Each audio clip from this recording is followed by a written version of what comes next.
Hello students, कैसे हैं आप लोग। रेक्टिफिकेशन ऑफ एरर ऑलमोस्ट हमारा कंप्लीट हो रहा है, कंप्लीट हो गया है। 29-30 तक क्वेश्चंस हमारे हो गए हैं और 29 नंबर के क्वेश्चन में उन्होंने एक थ्योरी पार्ट भी दिया है छोटा सा कि what are the different causes that make a trial balance incorrect.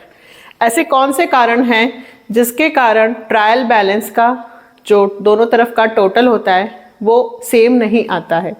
तो बेटा आपके टीएस ग्रेवाल में 17.4 पे इसका चार्ट दिया है जिसमें रीजंस दिए हुए हैं। Wrong casting of subsidiary book जैसे purchase book, sales book, purchase return book, sales return book, cash book, जब हम ये बनाते हैं तो यदि इनके बैलेंस गलत हो तो वो हम ऐसे कैसे बैलेंस कहाँ डालते हैं, ट्रायल बैलेंस में। तो ट्रायल बैलेंस में गलती हो सकती है। Posting the wrong amount in laser, अगर आपने लेज़र गलत बनाया है, जर्नल से आप कहाँ पोस्टिंग करते हैं, लेज़र में, और यदि लेज़र में आपसे मिस्टेक हो गई है तो लेज़र का जो बैलेंस होता है वही ट्रायल बैलेंस में जाता है, तो ट्रायल बैलेंस इन मैच होगा।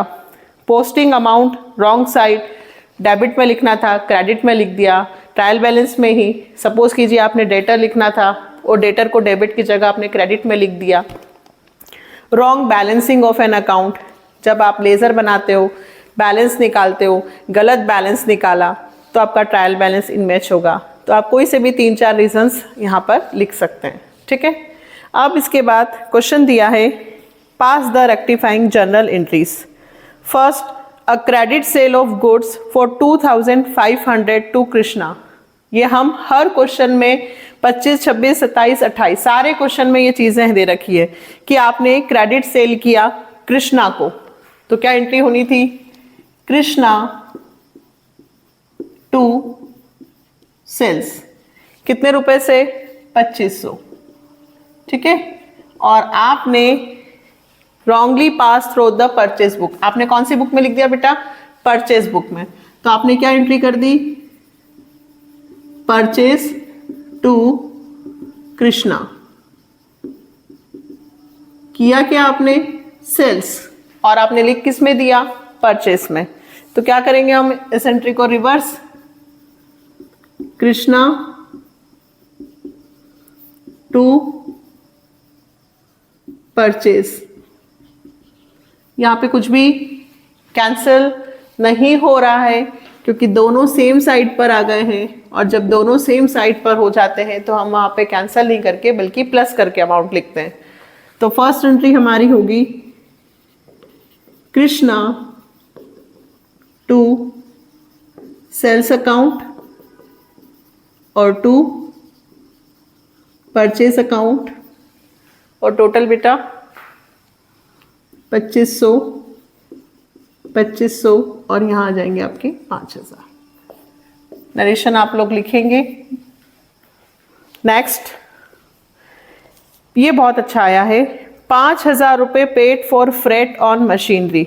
आपने मशीनरी को जब खरीदा तो इंस्टॉलेशन, वेजेस, फ्रेट कुछ भी यदि आप पे करते हो तो वो मशीनरी की कॉस्ट में ही ऐड होता है। तो हमें एंट्री करनी थी machinery to cash 5000 was debited, recorded नहीं बोला है बेटा, सिर्फ डेबिटेड बोला है, debited to the freight account as 500। ध्यान देना, रिकॉर्डेड वर्ड यूज नहीं है, बुक नहीं है, सिर्फ बोला है कि मशीनरी की जगह फ्रेट को डेबिट किया है 500 से। तो कैश में पूरे कितने आए हैं, 5000, ठीक है। एक कमेंट आया था जिसमें 3rd 4th नंबर के क्वेश्चन में उन्होंने कहा था कि सस्पेंस आ सकता है क्या। तो देखिए सस्पेंस कब आता है, अभी कैश सही है, यहाँ पे 5000, अगर मैं इसे कैंसिल करूं तो कैश में 5000, पहले कैंसिल रिवर्स करती हूं, तो कैश टू फ्रेट 500। अब देखिए इस कैश से ये कैश पूरा कैंसिल हो गया, तो अब यहां पे जब आपका बचता है तो क्या बचता है, मशीनरी टू फ्रेट। तो अब यहां पे आपको वर्ड क्या यूज करना होगा, सस्पेंस। लेकिन आपने जो क्वेश्चन पूछा उसमें सस्पेंस अकाउंट नहीं आ सकता था, क्योंकि उसमें सेल्स लिखा हुआ है, एक जगह सेल्स 500 की और एक जगह 5000, तो अमाउंट कैंसिल होके जो बचा हुआ अमाउंट होता है वो उसी के नाम से आता है। अगर मैं यहाँ पे कैश के 500 कर दूं तो फिर कैश कितना कैंसिल होगा, 500, 4500 फिर कैश के ही आएंगे। अगर मैं यहाँ कैश के कितने लिख दूं, 500, तो फिर इस कैश से ये कैश केवल कितना कैंसिल होगा, 500, तो 4500 रुपए कैश के नाम से ही आएंगे। बट अभी कैश 5000 है और यहाँ भी कैश 5000 है, तो पूरा कैंसिल हो गया। जब पूरा कैंसिल हो गया तो कैश का नाम नहीं आ सकता है, तो फिर जब मेरी एंट्री बनेगी मशीनरी में 5000 और फ्रेट में 500, तो दोनों सेम नहीं हुए हैं, तो बाकी जो बचा वो किस नाम से आएगा बेटा, सस्पेंस। तो आया आपको समझ में? कमेंट तो आपने 4th क्वेश्चन में किया होगा, अभी तक तो आपको ये क्लियर हो गया होगा कि सस्पेंस कहाँ आता है और कहाँ नहीं। ठीक है, next, the return inward. Inward यानी कि सेल्स रिटर्न। रिटर्न इनवर्ड मतलब कौन सी बुक होती है, सेल्स रिटर्न। सेल्स क्रेडिट होता है तो सेल्स रिटर्न क्या होगा, डेबिट। ओवरकास्टेड हो गया है, क्या हो गया है, ओवरकास्टेड। और जब ओवरकास्टेड होता है तो हम प्लेस को क्या कर देते हैं, चेंज। तो अभी सेल्स रिटर्न डेबिट की जगह हम सेल्स रिटर्न को क्या कर देंगे, क्रेडिट। तो suspense account debit to sales return account. कितने रुपए से बेटा, 100। एडिशन लिखेंगे। ये वाला एडजस्टमेंट पहले आ चुका है, नाम भी सेम था कि एक डेटर था रमेश, जिससे हमें 500 रुपए लेने थे, हमने बैड डेब्ट्स में डाल दिया था, बैड डेब्ट्स टू रमेश।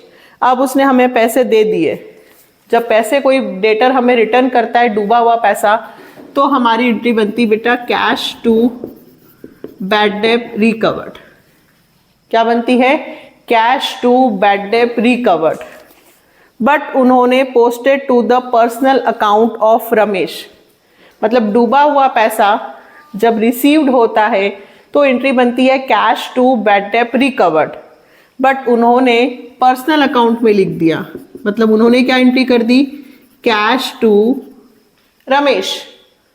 इसको रिवर्स करती हूं, रमेश टू कैश। किसको रिवर्स करते हैं, रॉन्ग एंट्री को।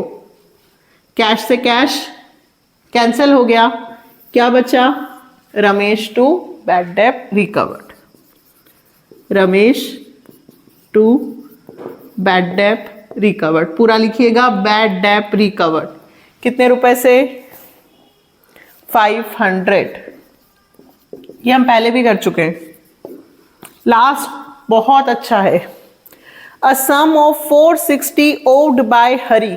हरी को देना था 460 रुपए, हरी को देना था, हरी हमें पैसे देता, हरी हमारा डेटर था, बट हमने not been included in list of debtor. मतलब डेटर्स में आपने 460 रुपए नहीं लिखे, तो ट्रायल बैलेंस में 460 रुपए से डिफरेंस आ जाएगा। डेटर्स 460 रुपए से कम है, अंडर कास्टिंग है।